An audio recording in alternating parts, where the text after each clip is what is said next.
Mercedes-AMG is no stranger to motorsports. Mercedes-AMG has been a big player in GT3 racing for a long time, with its AMG GT3 car evolving over the past decade. They've been racking up wins and championships globally, from the Nürburgring to Spa to Bathurst endurance races, and now they are gearing up for a big challenge, 24 Hours of Le Mans. You heard that right. After a 26-year hiatus, Mercedes is returning to the 24 Hours of Le Mans event for the first time since 1999. But this time, they are not aiming for the top category. Instead, they're teaming up with the Italian racing squad Iron Lynx to campaign 2 AMG GT3 cars in the FIA World Endurance Championship. Mercedes' return to Le Mans is a big deal because it brings a historic, well-known car brand back to one of the most extraordinary endurance races. They want to show that Mercedes isn't just about luxury rides, they can race cars and win. Sure, their history at Le Mans isn't too bright, especially with that infamous flying Mercedes CLR incident from 1999 still fresh in the minds of auto racing fans, but this comeback is all about getting redemption for the German mark. The motorsport world is always buzzing with what ifs, especially when it comes to car manufacturers getting on the action. One incredible what if that gets people talking revolves around what if Mercedes decided to develop a top tier prototype to enter the WEC Hypercar class.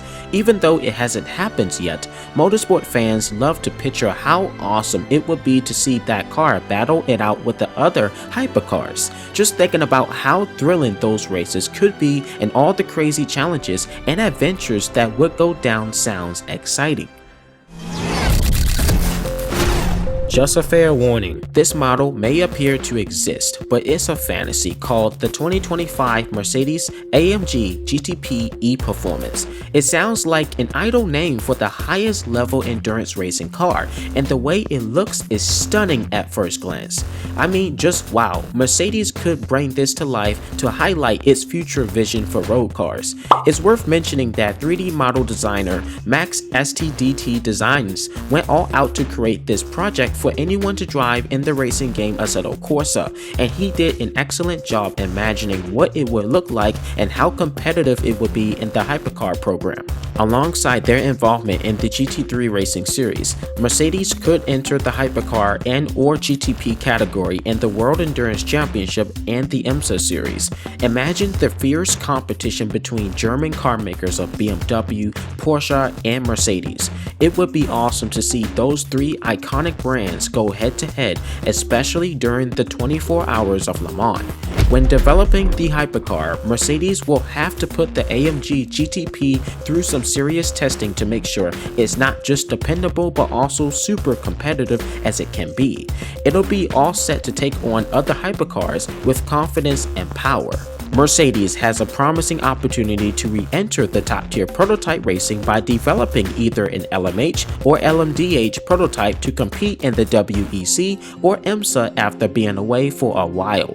Given their historic return to the 24 Hours of Le Mans with the AMG GT3, they want to re-establish their presence in that competitive arena. With other big names like Porsche and BMW already making waves in endurance racing through the LMDH program, it makes sense for Mercedes to jump on board and choose their chassis constructors too. They could create an LMDH prototype to keep costs down and be free to choose their preferred powertrain, including integrating a mandatory hybrid system. With their extensive research and development expertise, the coming years, theoretically 2026 or 27, could see Mercedes revving up for an exciting return to the top tier. Their Formula One team, Mercedes-AMG Petronas, would likely be in charge. However, Mercedes is better off being cheaper and more flexible to keep things easy going by partnering up with a well-established AMG customer racing team with experience in GT3 racing. It could help them transition smoothly into hypercar racing by tapping into existing resources and knowledge of how endurance racing works. As we examine the concepts, design, and specs, things get really interesting. According to Max STDT Designs, the creator of this superb fantasy model, the car has smooth lines and sharp angles that capture the essence of WEC hypercars. The legendary 1999 CLR prototype heavily influenced it, and a massive front grille is similar to the AMG GT3 Evo, while the headlights seem to be from the AMG 1 supercar. You can see the AMG design vibe in it. The curator figured it would be co-developed with chassis supplier Ligier, and that the car may share some similarities with the Lamborghini SC63, but most of the art came straight from the curator's imagination, sticking to the design rules as closely as possible. The back of the car features an aggressive diffuser and curved rear wing plates, giving it that iconic hypercar profile. Plus, it has a solid taillight that runs along the back like the Porsche 963, which makes it stand out even more. Here's the envision of the car's specs. According to IMSA and WEC rules, the power limit they've set for a hypercar to push is 670 horsepower from its gas engine and electric motors combined. So with the balance of performance, the Mercedes AMG GTP will hit that power limit with a hybrid setup. It will likely have a V6 turbo hybrid engine from Formula 1, which makes sense given their successful tech and knowledge from that sport. I don't envision Mercedes using a conventional V8 engine, as cool as it sounds, since their GT3 car already has one. I expect them to level up in a higher category. With a modified F1 engine for endurance, it could rev up to around 10,000 RPM and sound wild. Indeed, Mercedes has always been about innovation and would not be the first to do that. Take Ferrari for example. They built a sports car prototype with an F1 engine about 30 years ago, and Acura's LMDH hypercar engine has something in common with the IndyCar engine, so it would be possible, but very price demanding too. If you are still with me, please listen to the car with me to see how the AMG GTP would sound if it had an F1 derived engine.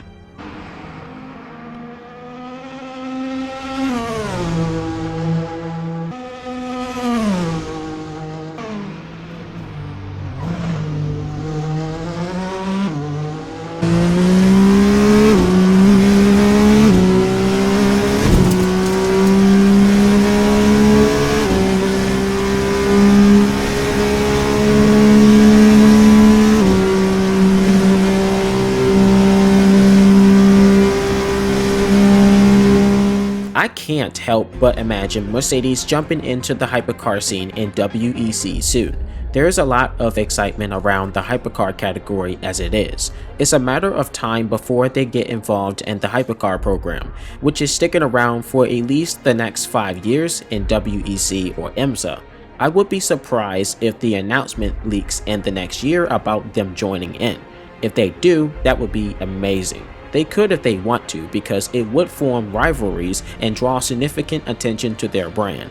As for the AMG 1 supercar, it's not eligible for the top category in WEC or IMSA because it isn't suited for endurance racing according to Mercedes AMG. However, in reality, as much as we like to dream about it, Mercedes has some solid reasons for avoiding top-tier endurance racing, especially when it comes to Le Mans. They have got a pretty dark history with the 24-hour French race back to 1955. That year, a Mercedes 300 SLR car driven by Pierre Levy lost control and got into a nasty crash, launching into the crowd and the grandstands. The car disintegrated into pieces and engulfed in flames, claiming 83 lives. Yes, 83, including the driver, while injuring 120 people. It was the worst race disaster ever to happen in motorsport history.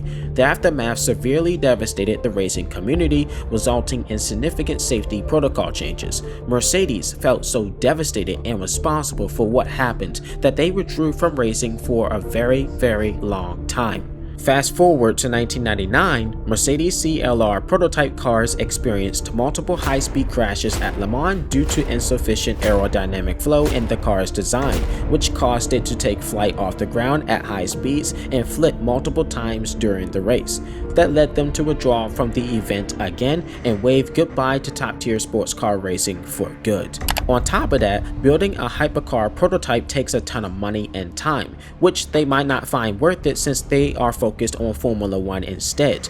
They see Formula 1 as a better marketing opportunity that aligns more with their goals. However, they might change their minds if they spot a strategic advantage or a marketing chance by jumping into the hypercar scene. For decades, Mercedes has shown it can mix luxury with the racing spirit. Remember that anything can happen, and surprises are unexpected. This video was about generating ideas about things that could happen in the future, not what's happening or happened yet. If you did enjoy this video, don't forget to hit that like button and subscribe to my YouTube channel for some more incoming videos. I will be more than happy to read your thoughts in the comment section down below about what if Mercedes were to join the hypercar grid in WEC and IMSA. Thank you all so much for watching, and I'll see you in the following video. Peace out and stay safe. Chris the Radar out.